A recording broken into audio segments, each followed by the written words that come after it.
Donc la région, c'est un gros engagement financier sur cette ligne Libourne-Bergerac en ce qui nous concerne, nous, en Dordogne actuellement. Libourne-Bergerac-Sarlat. Sarlat. Mais disons que Voilà. Bergerac-Sarlat a déjà été Oui, régénéré, comme ils disent. par une volonté de la région, parce que la région a déjà investi des dizaines de millions d'euros pour faire en sorte que lorsqu'on prend la compétence en 2000, on ne ferme pas cette ligne. Hein, on anticipe. En quelque sorte, les régions, la région Nouvelle-Aquitaine, a ressuscité les lignes ferroviaires entre 2000 et 2010. Donc vous vous doutez bien qu'aujourd'hui, après le rapport Spinetta ou le rapport Duron, ou ce qu'on appelle les petites lignes, ce qui en soi est un terme que je trouve humiliant, hein, qui sont des lignes de chemin de fer, voilà, qui, je l'espère demain, comme en Suède, comme au Danemark, comme en Allemagne, vont être ressuscitées, comme ce qui se passe en Bretagne, avec une ligne que gère non pas la SNCF mais Transdev, et qu'ils ont réussi à déployer. Donc aujourd'hui, il faut sauver la partie à refaire entre Bergerac et Libourne. Une partie malade qui va revenir. Une partie qui n'est pas la plus malade des lignes en Aquitaine, mais en tout cas où il faut qu'on relève la vitesse. Ce qui nous a posé problème par rapport à SNCF Réseau, c'est qu'on a chiffré ça d'abord, c'est SNCF Réseau qui parle, hein, à 45 millions d'euros. Et comme d'habitude, ce qui est insupportable, on passe de 45 à 85 millions d'euros. On double. Voilà. Qu'est-ce que dit l'État et qu'est-ce que dit SNCF Réseau ? Ni l'un ni l'autre ne sont capables de financer. Qu'est-ce que fait la région ? Elle commence par doubler sa participation. Et ensuite, elle dit carrément, je fais l'avance des 25 millions d'euros de l'État. Donc, la région démarre à 15 millions d'euros et elle atterrit aujourd'hui à 60 millions d'euros. Elle n'a pas le choix. Si, on a toujours le choix. Mais il y a 3000 personnes sur cette ligne, les hommes et les femmes sont debout dans les trains de pointe, debout, dans les TER, même des TER doubles qui peuvent transporter 4 à 500 personnes. C'est une ligne parmi les plus fréquentées. En plus, c'est une ligne stratégique venant de Dordogne pour rentrer dans Bordeaux ou venir travailler à Libourne ou en sens inverse, ou venir d'ailleurs de Limoges aussi. Donc on est vraiment sur de la stratégie. Donc voilà, nous avons décidé au niveau de la région que la région préfinancerait cette ligne. Nous aurons l'appui des départements de Dordogne et de Dordogne, de Gironde et des agglomérations. Mais je pense que tout le monde sera sensible quand même. Aujourd'hui, tout le monde nous demande des économies, il faut baisser la dépense publique. Puis bien entendu, c'est stupide de dire on baisse la dépense publique. Ce qui est important, c'est de dire faut qu'on améliore l'efficacité de la dépense publique. Mais redresser notre réseau ferroviaire, notre réseau de recherche, notre réseau d'enseignement, notre réseau de santé, c'est ça la France, et l'avenir de la France. Donc la région prend sa responsabilité dans ce domaine-là, et elle met sur la table les moyens qu'il faut à la SNCF pour engager vite les travaux. Simplement, ce que je dis, c'est que nous sommes Saint-Thomas, il faut que les travaux soient réalisés proprement, soient réalisés efficacement et soient réalisés dans les meilleurs délais. Ils s'y sont engagés. En parallèle de ça, nous on se posait un petit peu la question des coûts, des raisons, de l'analyse de ces coûts. Ça vous semble pas énorme Déjà une étude à 1,9 million d'euros. Déjà une étude à 1,9 million. Oui, mais si vous voulez, c'est là où le débat sur les changements d'organisation au sein de la SNCF aujourd'hui ont mon soutien. Le coût des études et des travaux sur le plan ferroviaire suppose une intervention mécanique, automatique des agents de la SNCF. Donc les travaux, si les agents de la SNCF ne sont pas là, ne se font pas. Et j'ai eu des tas d'exemples sur lesquels il y a eu des retards de travaux. Deuxièmement, la part des frais ce qu'on appelle les frais de structure ou les frais d'ingénierie sont beaucoup plus importants en France qu'en Allemagne, ce qui fait que ça plombe la dépense publique. C'est vraiment l'exemple type où, avec la même quantité de dépenses publiques, on pourrait faire beaucoup plus de travaux. Donc il faut réorganiser la SNCF là-dessus.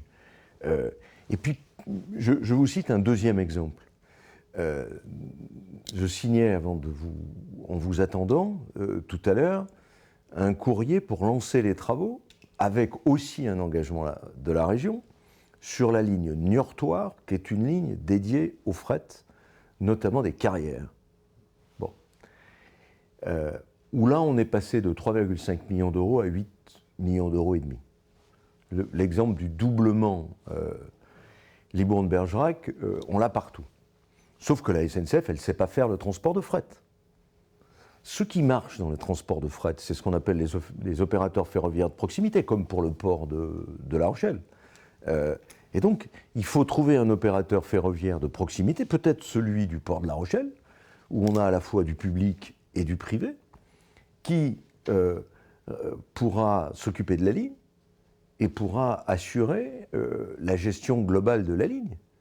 Et à moindre coût pour la région et pour les opérateurs, permettra de sauver une ligne.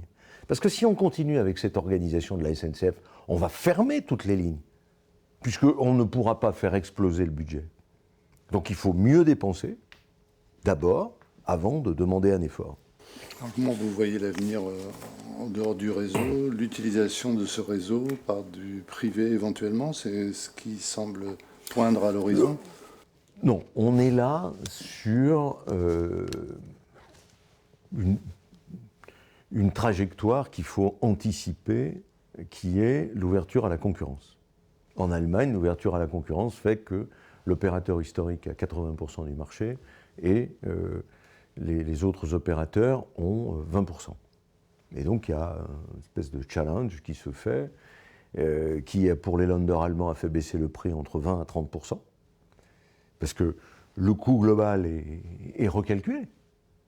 Hein, le coût de la maintenance, le temps de conduite, etc. Un service public, il faut qu'on soit exemplaire. Sinon, le service public n'a de sens que par rapport à l'usager. Je crois que tout le monde est bien d'accord là-dessus. Donc il faut remettre en France le prix, enfin pas le prix, mais le poids de l'usager. Ça ne peut pas être rentable un service ferroviaire. Ceux qui racontent ça, le rapport Spinetta, ces lignes ne sont pas rentables. Arrêtons de dire des telles incongruités. La lutte contre le réchauffement climatique, l'aménagement du territoire, le vieillissement de la population, les jeunes pour aller à l'école ou au lycée, tout ça, ça suppose un transport ferroviaire. Voilà.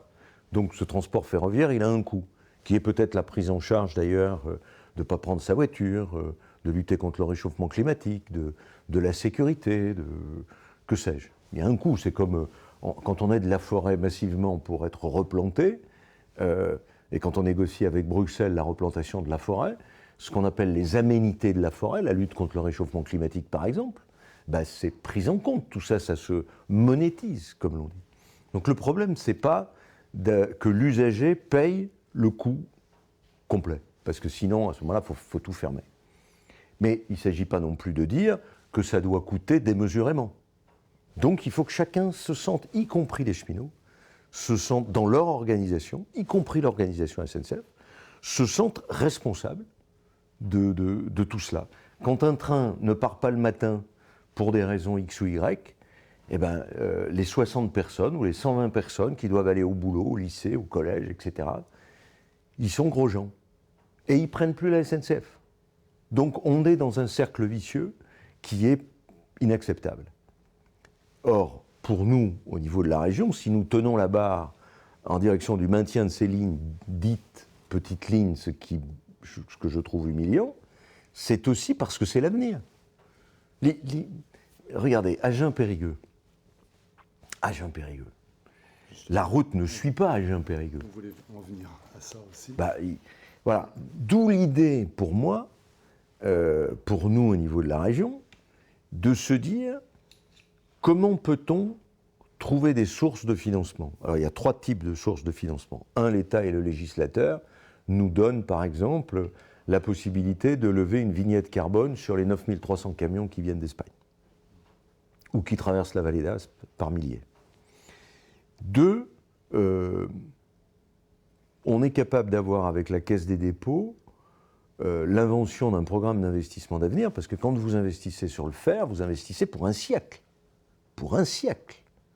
Que ce soit sur le TGV ou que ce soit sur des petites lignes qu'on régénère. Un siècle. Vous imaginez? Là, nous parlons de lignes qui ont été faites au 19e siècle, qu'on réhabilite, bien entendu. Donc, il y a l'idée d'avoir une ressource, on appelle ça innovante, pour financer des grands travaux qu'on négocierait avec l'État. Et puis il y a la réforme de la SNCF. Moi, je n'arrive pas à comprendre, par rapport à ce qui se passe en Espagne, en Allemagne et ailleurs, le coût des travaux réseau SNCF. Je ne comprends pas.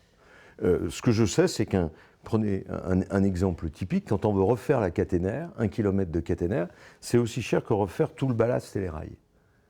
Enfin, tout ça, ça s'industrialise. On a maintenant des machines qui permettent de réaliser les travaux quasi automatiquement. J'avoue que je ne comprends pas. On ne peut pas fonctionner au niveau des travaux SNCF, même au niveau de la conduite SNCF, comme il y a 40 ans. C'est ni la même pénibilité, ni la même capacité de robotisation, de développement. L'enjeu aujourd'hui, c'est qu'on réhabilite très vite, et qu'on réhabilite à des coûts qui soient conformes à ce qui se passe en Europe. Donc une réduction des coûts, Oui. de la réforme Bien sûr. à venir. Bien sûr. Le problème, et je crois que Dominique Bussereau l'explique bien dans une interview au Monde, c'est pas, je ne sais pas si c'est le statut. Bien sûr qu'il faut que l'âge de la retraite soit respecté par tout le monde. Bien sûr. Mais les rémunérations des cheminots ne sont pas si importantes que ça. C'est l'organisation qui ne marche pas. C'est l'organisation qui ne marche pas. L'organisation de la maintenance. Enfin, tous nos trains sont neufs. Et nous avons des trains en panne. Des trains qui restent en rade parce que, je ne sais pas pourquoi, l'organisation de la maintenance, de la réparation est mal faite. Ça ne va pas. Et je suis en droit représentant la région ayant payé 100%, des garages, des trains, etc., de demander à ce que les trains roulent et de ne payer que les trains qui roulent.